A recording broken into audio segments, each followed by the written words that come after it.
There is a man who lives up here in Northwest Ohio, and he had a quote one time that said, conflict plus imagination equals creation.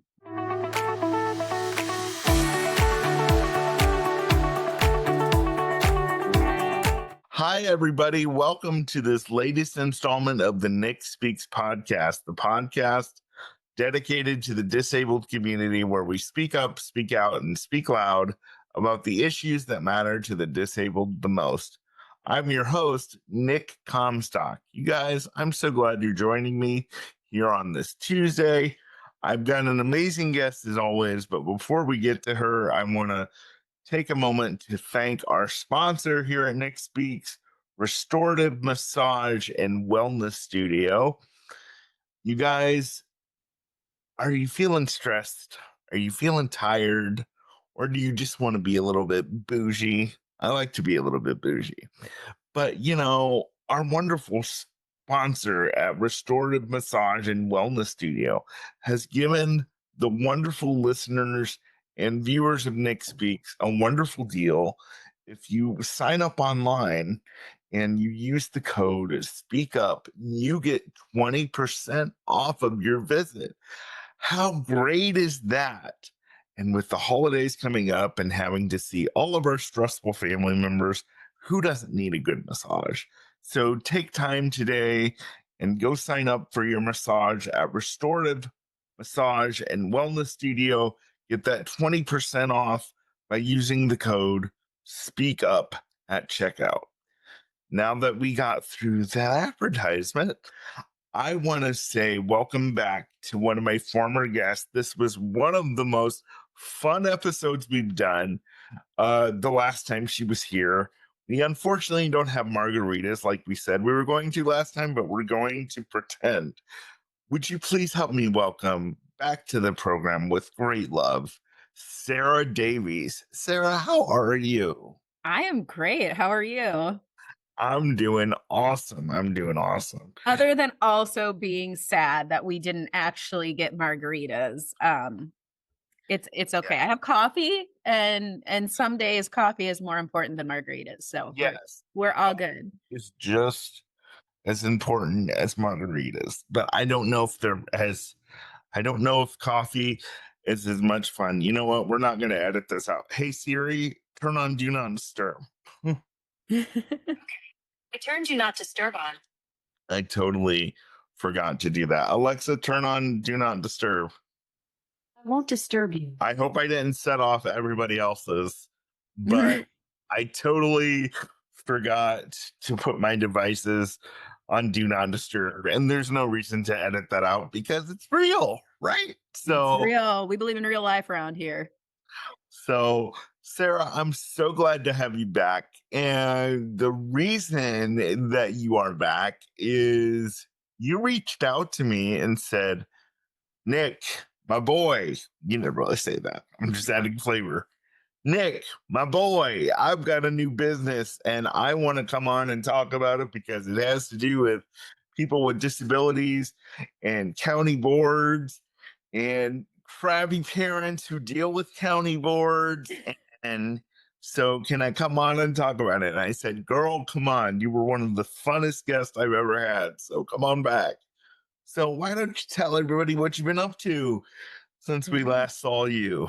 Well, awesome. And just so you know, I'm about to edit your contact in my phone to Nick, my boy, Comstock. Oh, okay. My boy.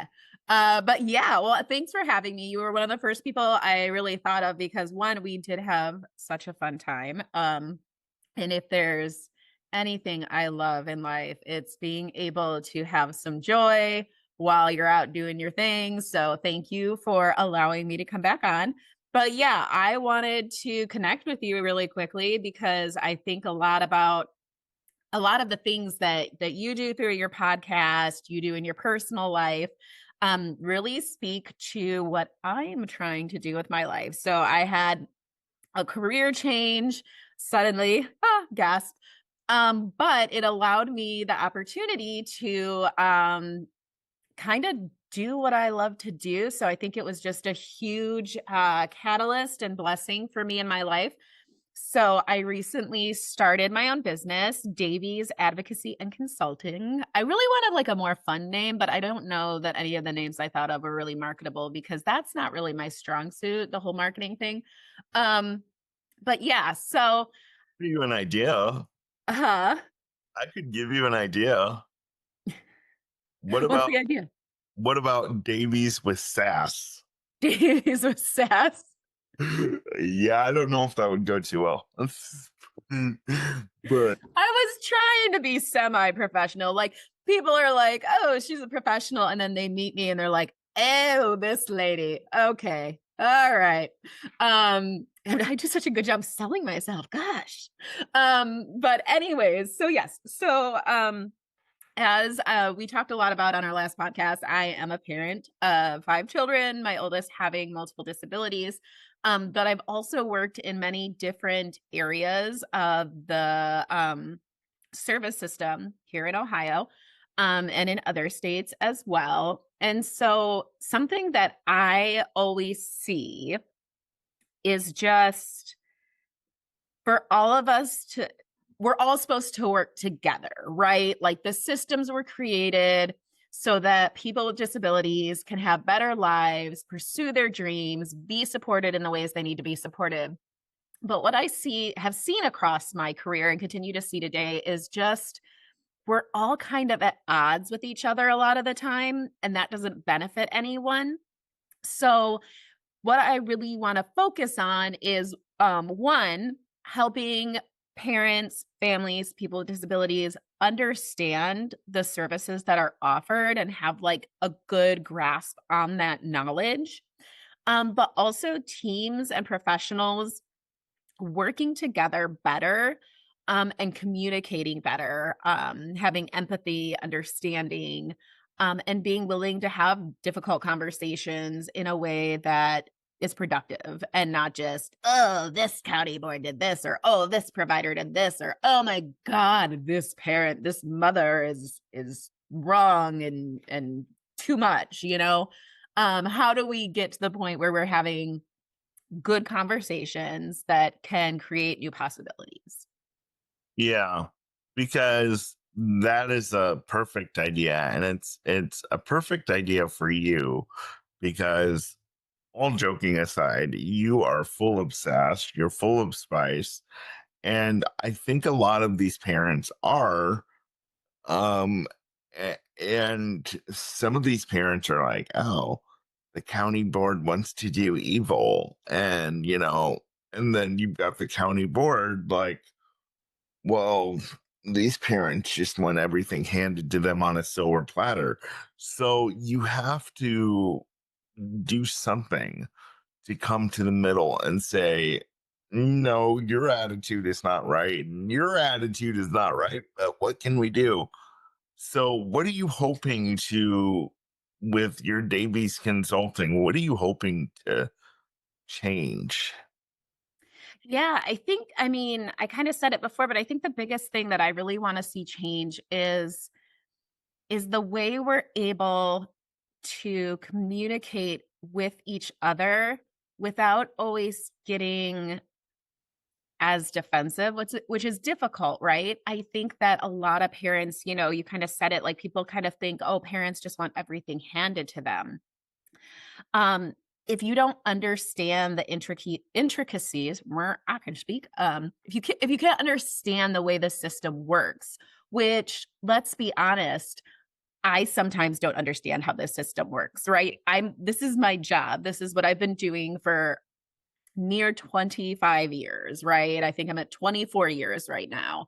And there are still things that I get confused on. I need to go and get clarification on.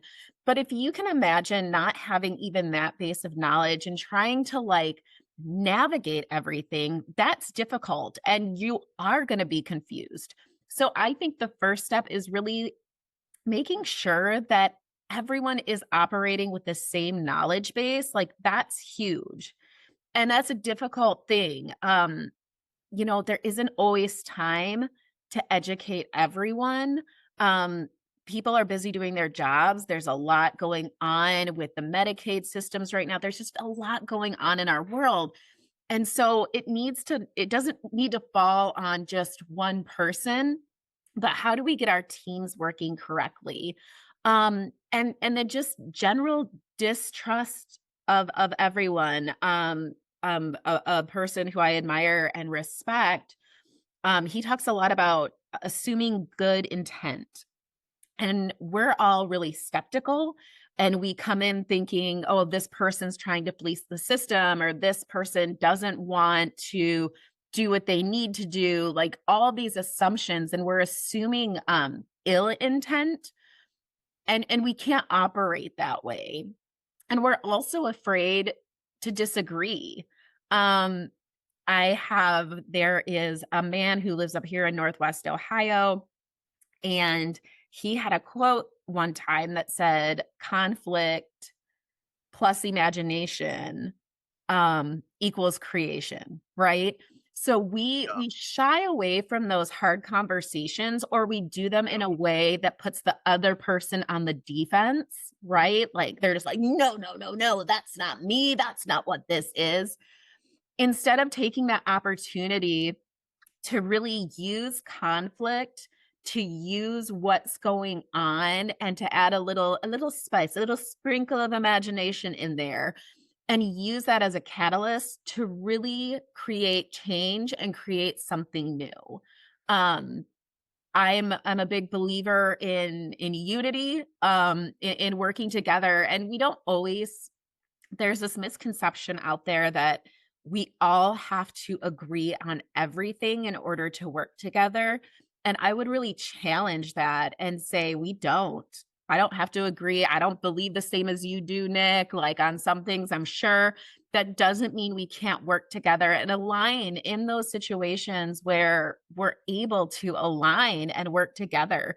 Um, just working on that communication and understanding that if we can all work together, our system is going to be more effective, and it's actually probably going to be a lot of cost savings across the board, right? Because we're working together, we're working as one. We're bringing in the system where we need to bring the system, we're bringing in the community where we need to bring in the community, and we can get there. I'm a firm believer that we can get there, but I think it takes a lot of work. Yeah. So, because there's a lot of people on my side, meaning the disabled side and the advocates and even me, you know, how do you hope to with your business? Because there's a lot of parents who say, well, we don't know all the services that are available to us. And then we have to go through all this stuff, and then once we go through all the stress of trying to find stuff out, we find out that this service is available and we didn't know about it. And then county boards are like, well, we don't have time to sit down and explain every service Right. to you. We have 30 or 40 clients to deal with.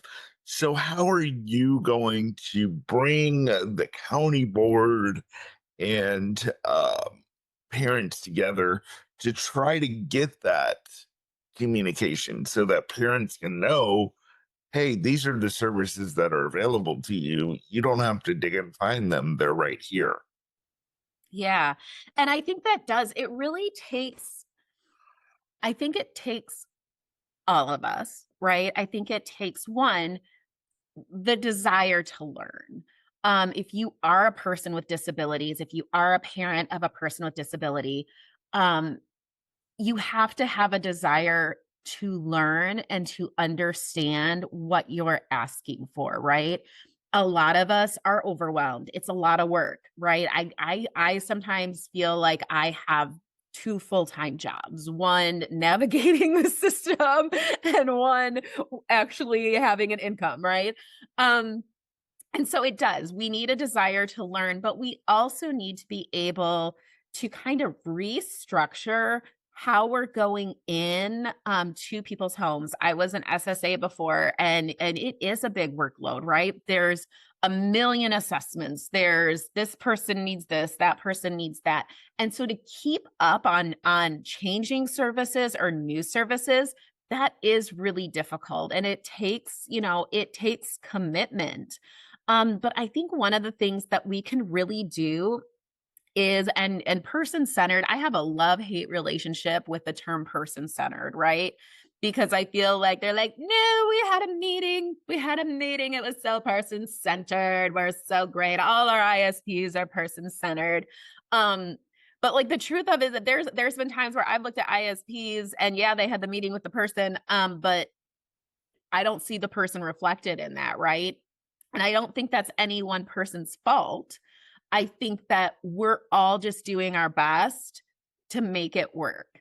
So for me, when I say person centered, I think there's a way that we can go in without our notepad, without 27s, please check A, B, C, D, without all these things and really try and take the time to get to know the person you're supporting. And that's not just for a caseworker role, right? Like that's important as you're the one kind of writing the plan, doing all that, that is absolutely important. But I think it really goes for everyone taking the time. And I think the way that we accomplish that is through relationships. Um, there are plenty of times, even for myself, where I will go to my daughter's SSA and say, I don't know the right words to ask for what I need, but here is the need. And what can we do to make that happen or to get closer to that goal being reached? So I Yeah. think, having the commitment to really create relationships is key to being able to work together well. Right. And I agree with you. The problem is with that, Sarah, you talk about creating relationships. And so many of the case managers and people that I deal with on a daily basis, they're like, well, we have to have that boundary. I can't really create a close relationship with you. So how does a case manager create that close relationship without violating some so-called boundary? Well, first, boundaries are important, right? They are. And as a case manager, I think a lot of people who go into social work fields do this. I do have this, I want to solve the problems. I want to help you fix this. I want to invest in your life, right? You're in the wrong field if you don't feel that way. But it is an important boundary to place. But just because you have a professional relationship doesn't mean that it has to be a distance relationship, right? So what I always look at is where can I be one, I'm always going to be open and direct and kind. My old boss, it's my favorite thing. She always said, "Sarah, be direct and kind." And I said, "Okay, okay." And I didn't always know what that meant. So we can say stuff and we can build professional relationships, we can build working relationships without crossing boundaries.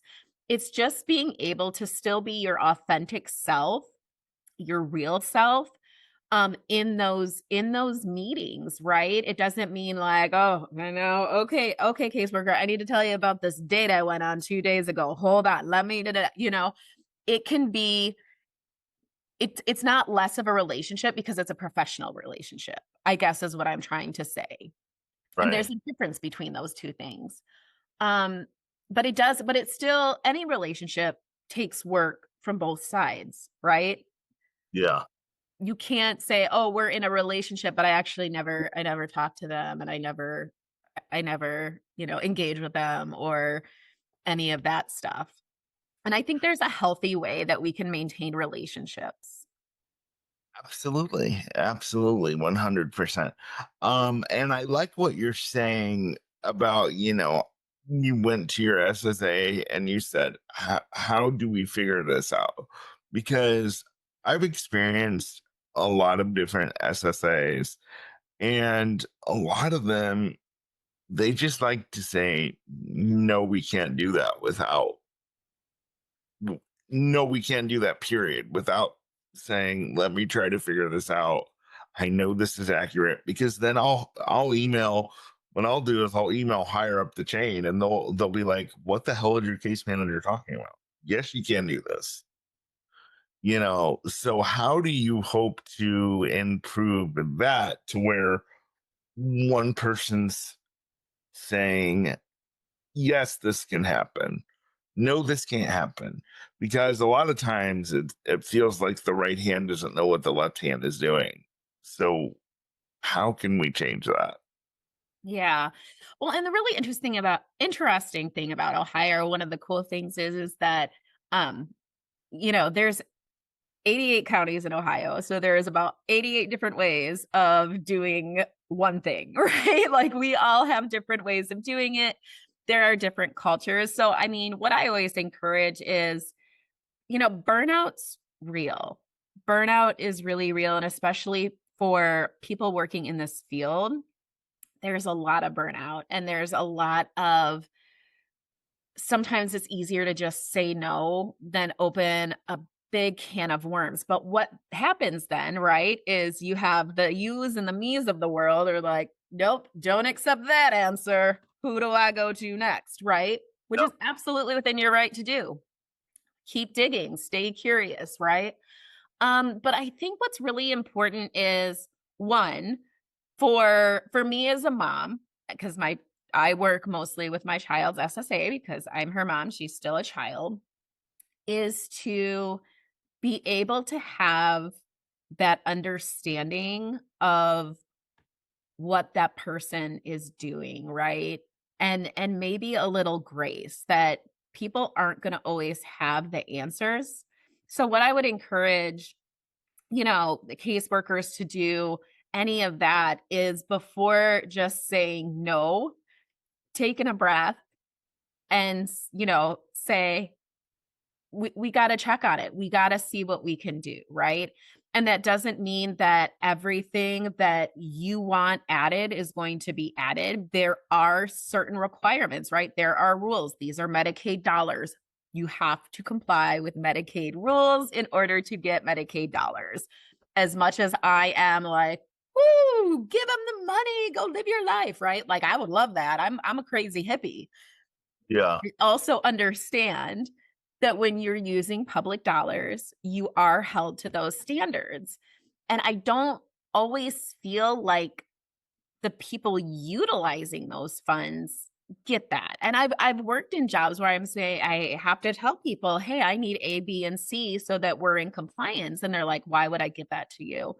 And so we have to have those hard conversations. We have to go over it. And that's just the reality of utilizing Medicaid dollars. But just Yeah. because one answer is a no doesn't mean that we can't use that opportunity to get creative and to figure out ways to make things work. And whether that's through system dollars or whether that's through greater involvement in the community in general, um, it can be both. It doesn't have to be just one thing. And I think that's where being person centered is in its truest form, right? What what supports does this person have?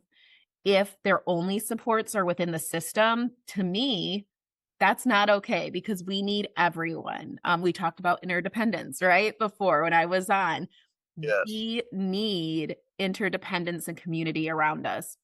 And whether that's paid support and systems, cool. But we also need to foster that other piece that doesn't leave us completely at the mercy of the system. And how do we do that as a team? Absolutely. Amen to that. What are some of the things that you've struggled with as a parent through the county board that you kind of hope to get in with your business and kind of hope to bring change? Because I know you've had several struggles.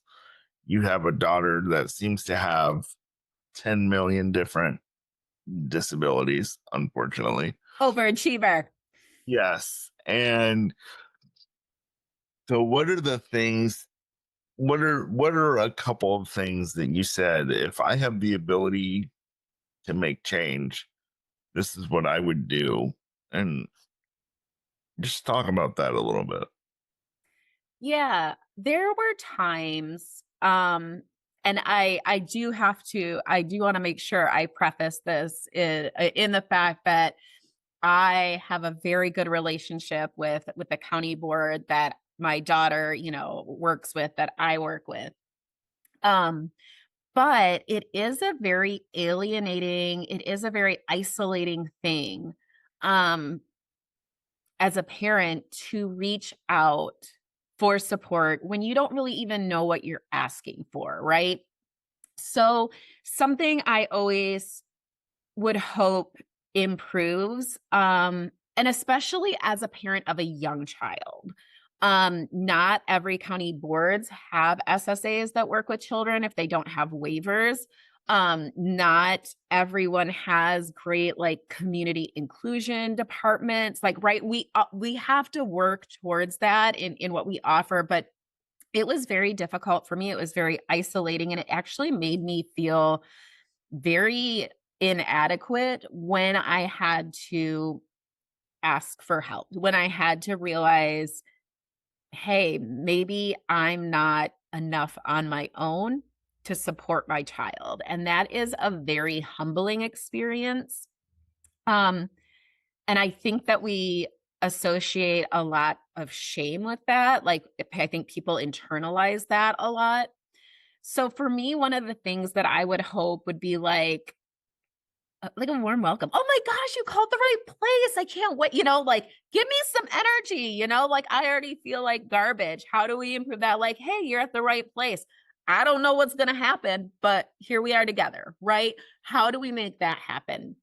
I always felt, one of the reasons that I'm super passionate about, parents knowing the services offered and truly understanding them is because I didn't understand them, and I would get so frustrated, and I would be having anxiety attacks about, "What about this? What about this?" And then someone would be like, "Oh, yeah, we could help you with that." And I'm like, "You couldn't have told me that before I had an anxiety attack in the corner and I was, like, Yeah. rocking and crying?" You don't know if you don't know where to go, at least have some perkiness about it and say, well, you don't know where to go. I don't know where to go either, but let me try to get you to this person and say, because a lot of times I'll call and explain like this big long story. I've talked to 10 people on the phone and they're like, let me stop you right there because I don't know how to help you. I'm like, okay. Did you have breakfast this morning? Because you sound a little hangry, like it just I'm always hangry, I think. Yeah, but that's it. Like, hey, and sometimes like things aren't our area of expertise. I just had a call with a parent, um, and they said, "I am working through A, B, and C." And I was like, "Cool. I can help you with A. I can help you with C. B, I don't have a clue. Don't have a clue how to help you. But guess what? I know someone I can direct you to, and we'll make the warm welcome. We'll reach out. We'll do that together." It's more about having someone walk through those difficult times and those confusing times with you than them having all the answers. To know that you have a support team, to know that we're all going to work together to get what needs to be done, that's freeing. When you feel completely isolated and you feel completely alone and you're the only one fighting for this, it doesn't matter if that's true or not. I fully believe we're all fighting for the same thing: better lives for people with disabilities, good care, good employees with good pay. Like, we are all going in the same direction. But for some reason, some of us like to go different ways, right? And to be able to say, "Hey, I know this is confusing and I don't even understand it." And there's times I have to say that, right? Like, I don't even understand it right now, y'all. Um, but I'm here with you and I'm going to walk with you. To not be alone, I think, is the best thing we can do for the system, because if you don't feel supported, that's when you do real wacko things. That's when you're losing it on Joe Schmo and the bus driver and anyone who will listen, right? When we don't feel supported, then that's when things start to break down. To know that we're not alone, to know that there's someone walking through it with you is probably the biggest support that we can give to families and to people with disabilities, to everyone and all those teams. Like, I love my daughter's SSA. We work together great. And if she's struggling with something that has to do with Evie, right? Then we're going to connect and we know we're not walking this road alone. And I think we can have so much better outcomes if we can work on those teams that are supporting people with disabilities. Yeah, I can already tell that you're going to do great at this. Because what I'm getting from you is that you're going to take your Davies Consulting and be an advocate, not only for the parents, but for the county boards. And I'm assuming more so for the parents. But we have to establish those strong relationships with the county boards, because if we don't, then you're never going to get the services you need if you don't have the right relationship with the county boards. Because if the county boards see that you're just there to cause trouble and get them in trouble with their bosses, then they're going to do whatever they can to make your life a living hell. So you have we have to come together and say, hey, we're for the greater good.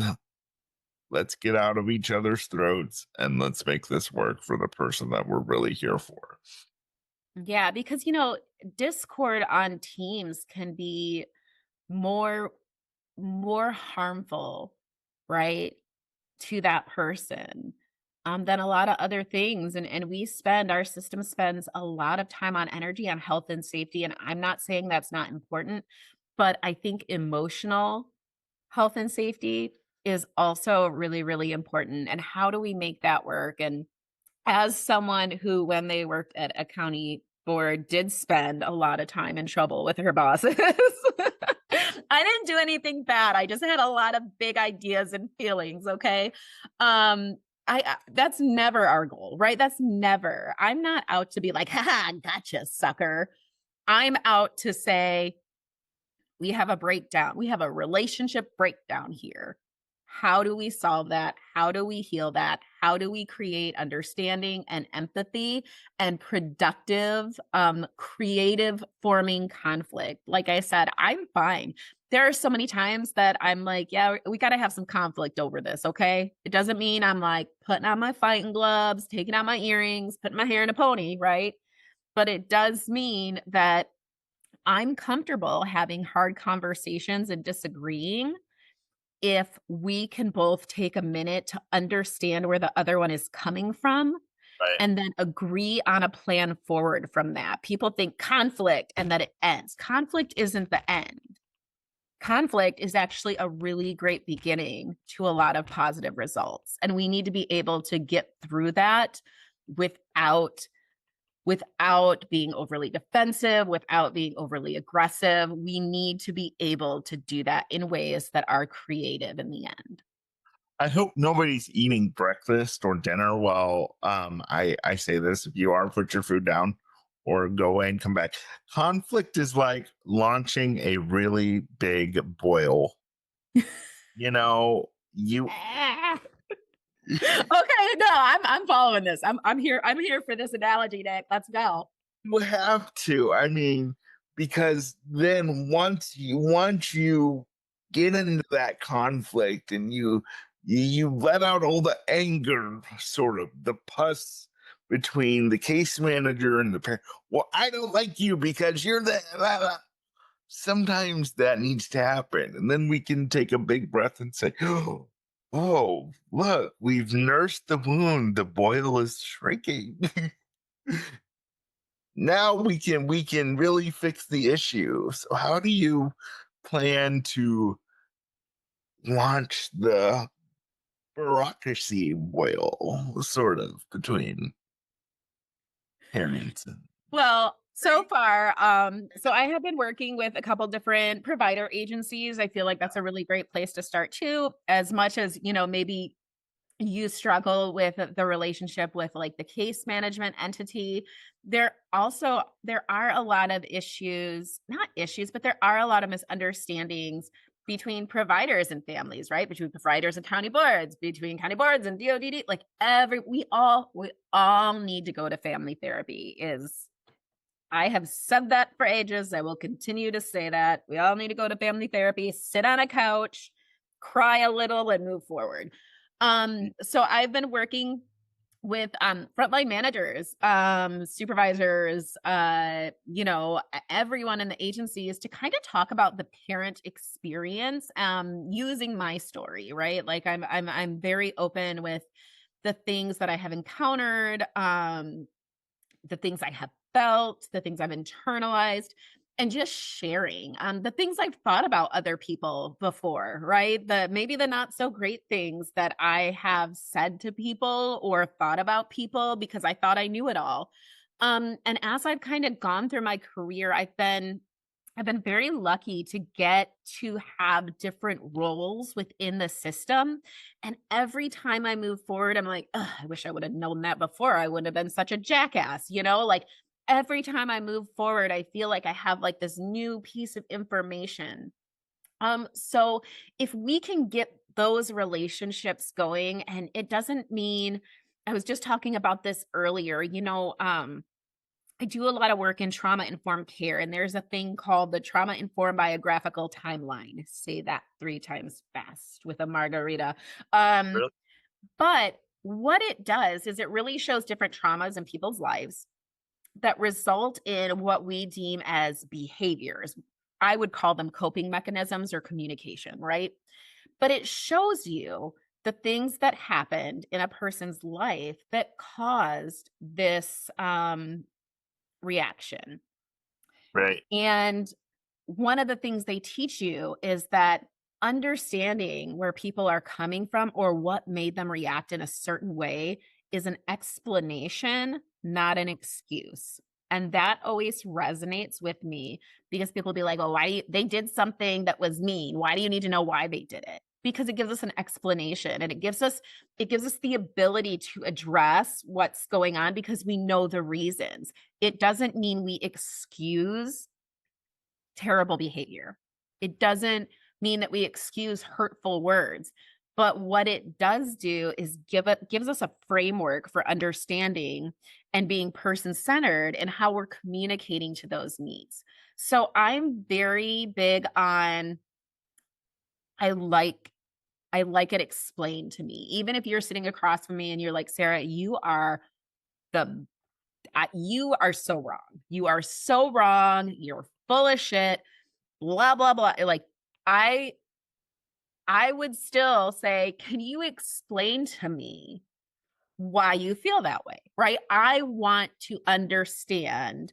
I want it explained to me. And even if I don't agree with you, okay, that gives me an explanation and that gives me groundwork. Like that gives me a framework to process how I'm going to proceed. And like I said, it doesn't excuse anything. If you're over there throwing apples at my head, if you're gonna throw anything, it should be chocolate. Um, Yes. but then I'm not gonna excuse that and say, "Oh, you were just having a bad day, throw a couple apples at my head," right? But maybe I could get an explanation as to why that happened. So I think that it's really, really important for us to understand the different perspectives where people are coming from, and every person. I don't represent every parent in the world. In fact, I'm learning that my viewpoint kind of is it's I know it's weird. I know that's shocking. That's super shocking. Um, but my viewpoint as a parent doesn't always align with other people's, but that's also because they have different lived experiences than I do. So the more that we can explain the reasoning, look into what's going on, and really build a solid foundation, the better we're going to be able to support that person utilizing that person-centered approach. So let's get into I totally agree with you. Let's get into the crux of what you're going to be doing.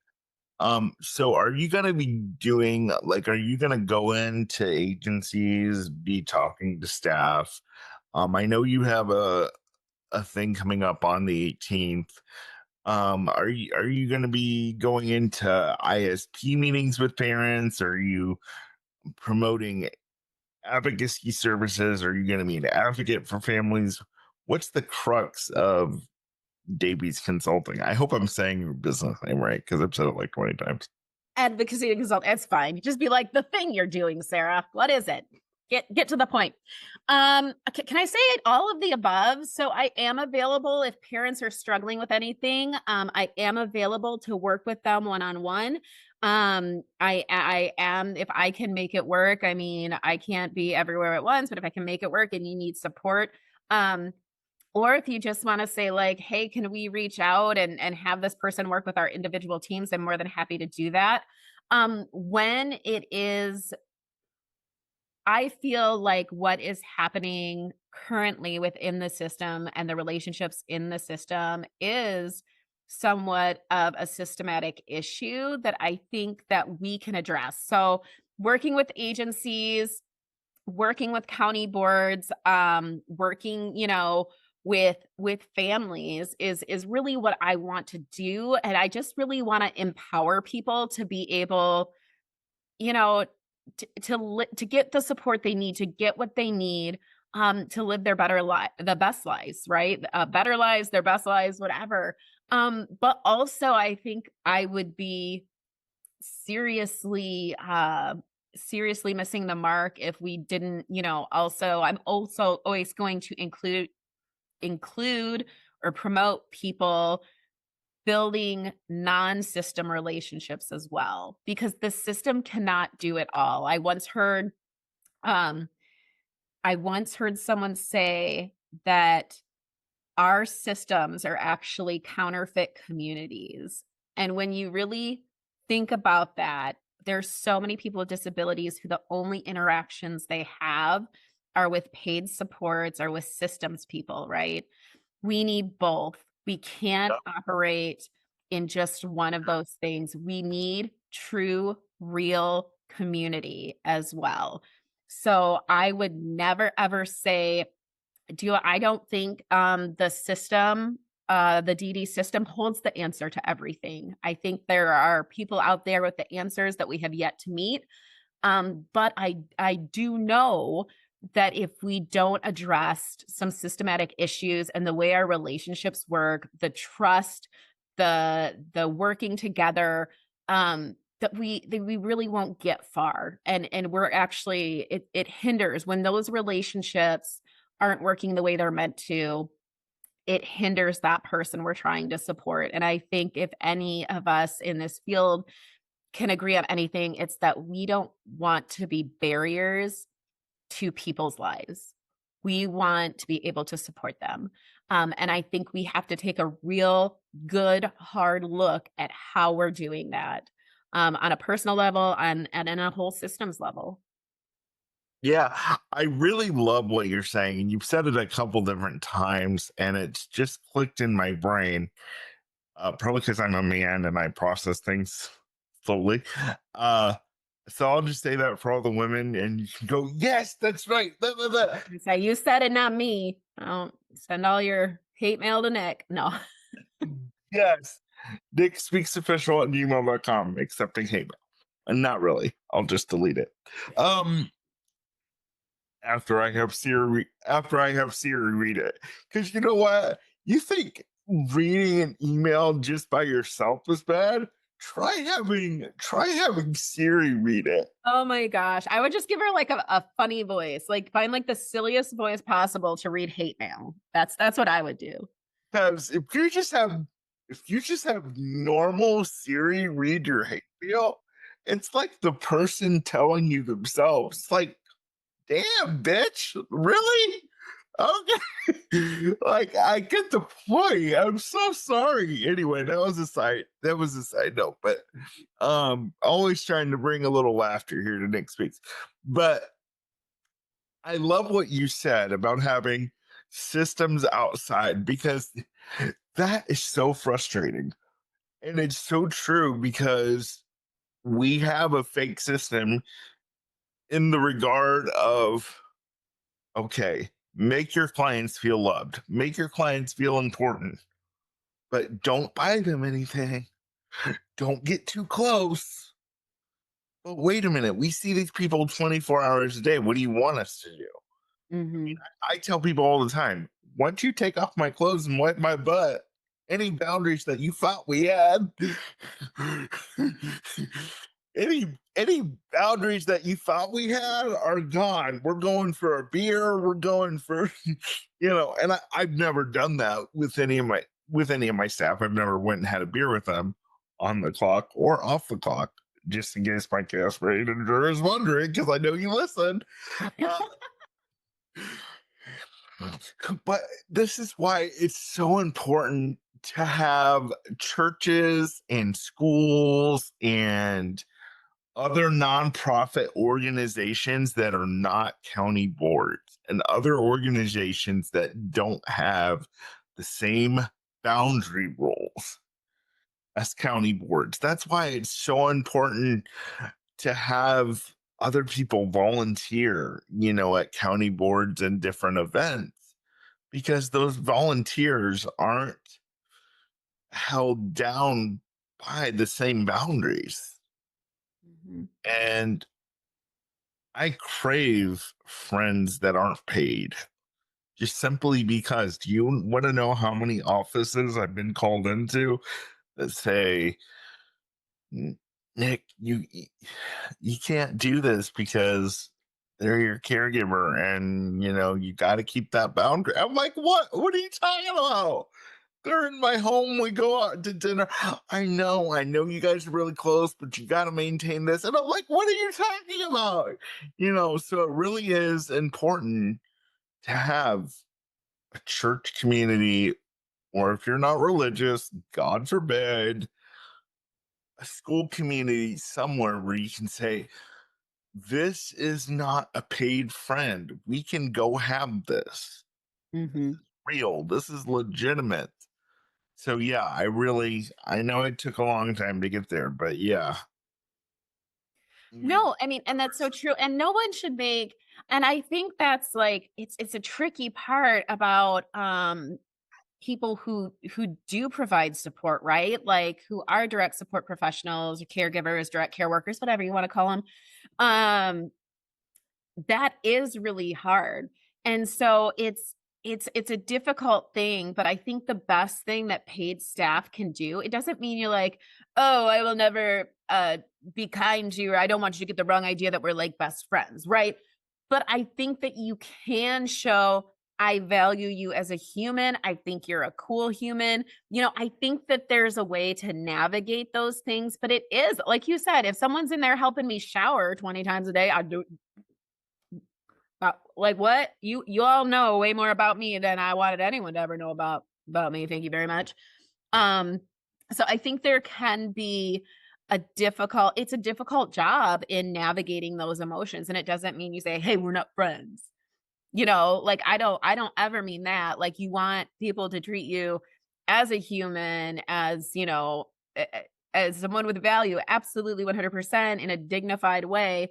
But it is, when those are the only relationships you have, um, it doesn't cut it, right? It doesn't cut it because you can't have the deep, deep connection that you want to have with non-paid people in your life. yeah, because then it just creates all kind of havoc, and then in some cases you could have MUIs and Mhm. meetings that you don't want to have. Trust me, I've been involved in some of them. It's just kind of like, okay.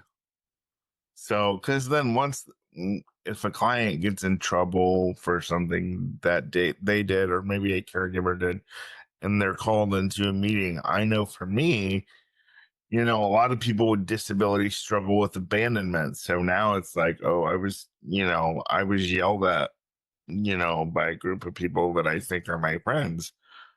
Oh, well, they're my paid provider. Now they're telling me we can't do A, B, and C, whatever A, B, and C is. And now I don't feel comfortable anymore. But Yeah. they're the only people I have. So what the hell do I do? So I really hope that you're able to, with Davies Consulting or the thing you're doing, Sarah. That thing. The thing. I really hope that you're able to build this network, and I'm going to do whatever I can to help you. One of the things that I hope you're able to change is getting the county boards to understand, yes, we have to be fiscally responsible, but at the end of the day, it's not your money. So don't be a bitch. That's one of the things that I hope you get to change a little. Okay. Is this where I say no comment? I'm trying to work with county boards. I want everyone to work together, Nick.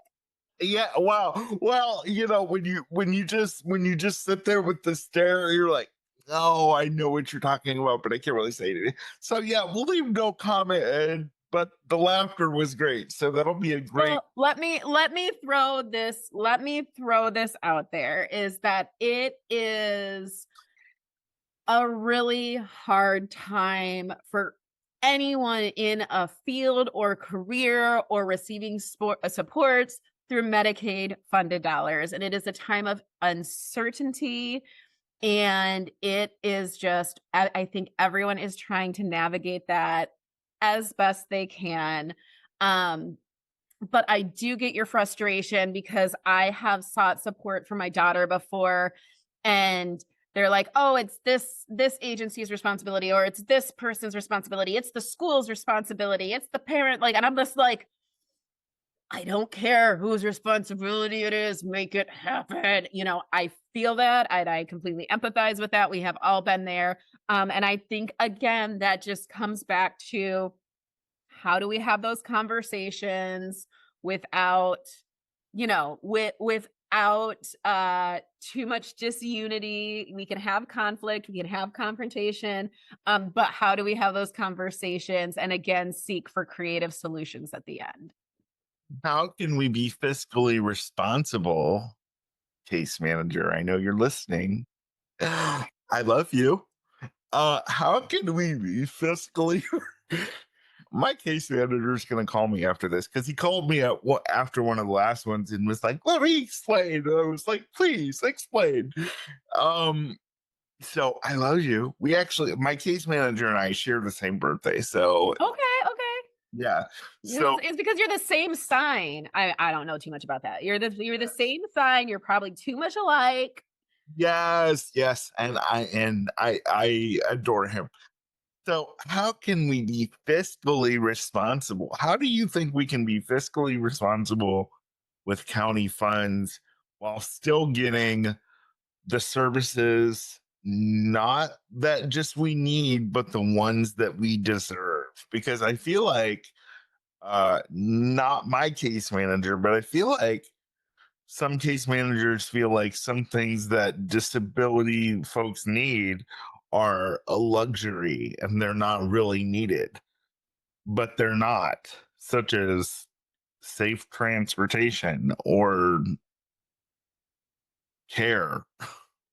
Yeah. I here's the biggest thing, and I'll tell any parent, I will tell any parent that's any person with disability. There's this beautiful word called assessed need. And if you can prove, and I get it. I don't want to have to go around proving my needs. I'm very needy. I'm a very needy human. I don't want to go around proving my needs, but you have to say, these are public funds, these are Medicaid dollars. I have an actual assessed need for this. And here's why. What's your assessed need? Give me your why. There are plenty of times where I'll be like, I want this added right now. And they'll be like, what need does it meet? And I'm like, the need that I wanted. Do it now. And that it doesn't work that way. It doesn't work that way. And I, like I said, I want to go live on a commune and be a hippie. Okay. Like, I get it. I want everyone to have everything they want, everything they need 100% of the time. Right. Right. However, again, here would be my thing. What is your need? What does it do to support you? What is the need for it if I'm going to get it from the system? if I'm not going to get it from the system, where can I develop those things? What relationships can I cultivate? And who can I reach out in my community to help me with what I want and need? Yeah, that's actually a great idea. It's coming back to getting help outside of the system. We need case managers to say, and case managers should say, I don't know if it could work in this system, but let's try to find something outside of our system. Maybe there's funding that I'm not aware of outside of our system that can get this to happen for you. Yeah. And look at all the different things, even within the DD system, even within Medicaid, there's all these different sectors and stuff like that. And what I said earlier, like I understand the annoyance when they're like, well, this isn't our job, it's this Medicaid system job, or it's this agency and Medicaid job, blah, blah, blah, blah, blah. And I'm like, someone just do it. Um, right? Like I get that. I feel it in every fiber, but also life I is not just this one thing, right? The system needs to be a part of our larger lives and whole, and there has to be more than that. We can't rely on one thing to be our everything because it will let us down and it will fail us every time. We Yeah. have to look at new opportunities, bringing people into the fold, right? Come to my own person-centered support system, right? Come on in. Who can we pull in? And knowing our resources, knowing what exists. And that's the hardest things for parents and families and people with disabilities when you already are struggling to keep your head above water. It's hard to look over there and see maybe there's a life-saving flotation device over there. I can't do that because all I see is right here and I'm trying to keep my head above water. I'm just trying to make it. I don't have time to turn around and see that over there there's someone with like their hand out, right? I can't do that. I'm barely surviving. How do we get to the point where you're looking at me saying, I got to get to you. I got to get to you. And I'm like, no, turn your ass around. And all you have to do is reach out your hand, right? We have to be conduits. We have to be network builders. We have to be able to be those people understanding. People working for the system have to understand I don't have all the answers. And parents, families looking towards the system also have to understand that the system doesn't have all the answers, that you as a parent don't have all the answers. But there's a whole freaking wonderful world out there with people who can help you through it. And so I just want to be here's my let me close it out for you. I just want to be one of those people that's able to direct you to which way to turn to grab on to your flotation device. That's all I'm out here for. This is what I'd like to do and I'd like to help build up other people to be the same thing. And to give an occasional margarita. And to give me an occasional margarita. I'm more of a whiskey girl, but it's fine. Well, you know what? When you start doing events, you should have because you're talking about government stuff and county board stuff. So I think you should have jello shots at your Wait, find out from all government agencies if they prefer what they prefer: Jello shots, margaritas, or some old fashions. This is the key to breaking the barriers, Nick. We figured it Yes. out. Yes, alcohol and tacos can solve a world of problems. I do not disagree with you. Anyway, this has been so much fun, and I hope for you guys out there listening, you're like, you guys went a bunch of circles. Listen, this is my podcast. This is what we do. We talk about, a lot of, when I interview guests become on the show, like, what are we going to talk about? Well, that's what the pre-call is for. We map, we map out what we're going to talk about, and then Yeah. we let it happen. Well, you and I map out what we're going to talk about, and then we go the opposite way. And then run a couple circles and laps, and then we finally get to it, like, 2 minutes left. Yes. I feel like it works great. I Yes. feel like we do a good job, Nick. Yes, it does. And be on the lookout, everybody. I told Sarah, I called her before we started taping about a day or so ago, and I said, you need to do a podcast. And so be on the lookout because Sarah's going to do a podcast, and I promise you there will be margaritas involved. Yes. Saving the system one margarita at a time. Sarah Davies at your service. Go. Hey, there you go. There's your new name.